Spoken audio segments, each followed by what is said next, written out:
केंद्र सरकार लोकसभा चुनाव से पहले सीएए लागू कर सकती है। 2 दिन पहले लखनऊ में उन जिलों के पुलिस और प्रशासनिक अधिकारियों के साथ उच्च स्तरीय चर्चा हुई, जहां 2019 में नागरिकता संशोधन कानून के खिलाफ विरोध प्रदर्शन हुआ था। उन्हें इस बात की जानकारी दी गई कि सीएए के उद्देश्य के बारे में लोगों से कैसे संवाद किया जाए और लखनऊ से लौटने के बाद अधिकारियों ने इस पर काम शुरू कर दिया है। इन तैयारियों से संकेत मिलता है कि केंद्र सरकार लोकसभा चुनाव से पहले सीएए लागू कर सकती है। 2019 में अलीगढ़ सहित कुछ जिलों में सीएए के खिलाफ व्यापक विरोध प्रदर्शन हुए, जिससे अधिकारियों को चुनाव के दौरान किसी भी समस्या से बचने के लिए पुलिस प्रशासन स्तर पर तैयारी करने के लिए प्रेरित किया गया। हमीरपुर में रात में घर का बना मैदा समोसा खाने से एक ही परिवार के 7 सदस्य फूड पॉइजनिंग का शिकार हो गए। इनमें 5 बच्चे और 2 रिश्तेदार थे।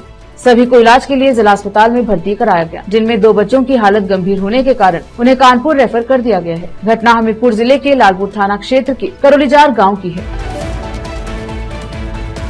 हमीरपुर में फैमिली कोर्ट में महिला जज के खिलाफ वकीलों ने किया प्रदर्शन। निष्कासन के बाद क्रमिक भूख हड़ताल शुरू करेंगे वकील प्रभात। जज पर 300 से ज्यादा केस अचानक खारिज करने का आरोप। वकीलों ने चल रही तनातनी के बीच महिला जज के शीघ्र तबादले की मांग की है। वकीलों और महिला जज के बीच झड़प के कारण अधिकारियों को भारी परेशानी का सामना करना पड़ा, जिससे अन्य अदालतों के कामकाज पर भी असर पड़ा।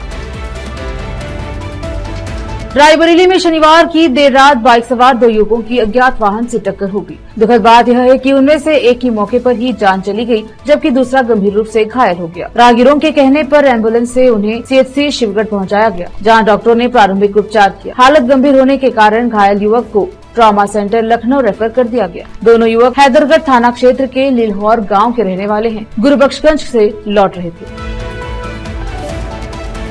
राजधानी लखनऊ में कल तेज बारिश के साथ ओले गिरे। मौसम विभाग ने पहले ही अलर्ट जारी कर ओलावृष्टि की चेतावनी दी थी। तेज हवा और बिजली के साथ छतों और आंगनों पर ओले गिरे। निवासियों ने ओले गिरने का वीडियो बनाया, जो तेजी से सोशल मीडिया पर प्रसारित हुआ। लखनऊ में 3 दिनों से रुक रुक कर बारिश हो रही थी। रविवार को ओले गिरने से मौसम असामान्य हो गया। हालांकि जमीन से टकराने की कुछ देर बाद ही ओले बारिश के पानी में पिघल गए।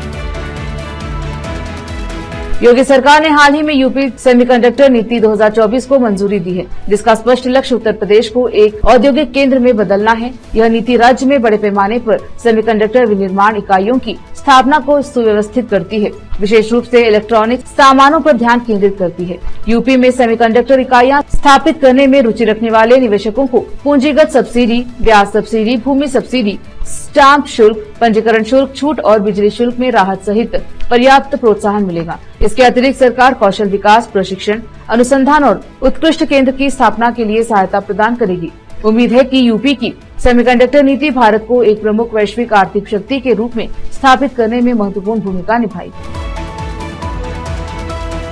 हमीरपुर जिले के राठ शहर में पूर्व भाजपा जिला अध्यक्ष प्रीतम सिंह ने अपनी बेटी को विदाई देने के लिए हेलीकॉप्टर और लग्जरी कारों को छोड़कर पारंपरिक बैलगाड़ी का विकल्प चुना। दूल्हे के निवास पर भारतीय संस्कृति की झलक दिखाते हुए एक रंगारंग जुलूस देखा गया। इस अनोखे प्रस्थान को देखने के लिए हजारों लोग उमड़ पड़े, जिससे जिले भर में चर्चा छिड़ गई। प्रीतम सिंह, जिन्हें किसान के नाम से भी जाना जाता है, ने बैलगाड़ियों के महत्व पर जोर देते हुए कहा कि वे किसानों के लिए महत्वपूर्ण हैं और अतिरिक्त आय प्रदान कर सकते हैं। उन्होंने दूसरों से सांस्कृतिक संरक्षण और मवेशी संरक्षण दोनों को बढ़ावा देने के लिए इसका पालन करने का आग्रह किया।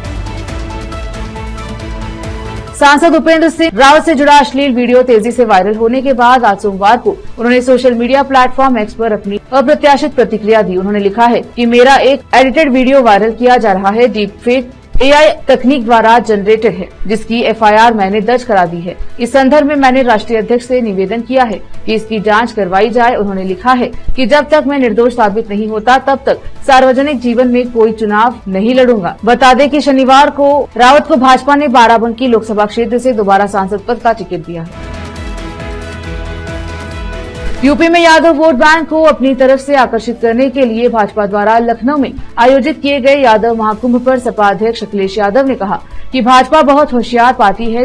वो इस तरह के तरीके अपनाते रहते हैं, लेकिन उनकी ये ट्रिक बहुत पुरानी है। इसके लिए हमारा वजीर तैयार है। उन्होंने मध्य प्रदेश के मुख्यमंत्री के बारे में कहा कि वो तो प्यारे मोहन हैं। भाजपा ने लखनऊ में यादव महाकुंभ का आयोजन किया था, जिसे मध्य प्रदेश के मुख्यमंत्री डॉक्टर मोहन यादव ने संबोधित करते हुए अखिलेश यादव पर कटाक्ष किया था। आज सोमवार को प्रेस वार्ता को संबोधित करते हुए अखिलेश यादव ने इस पर जवाब दिया।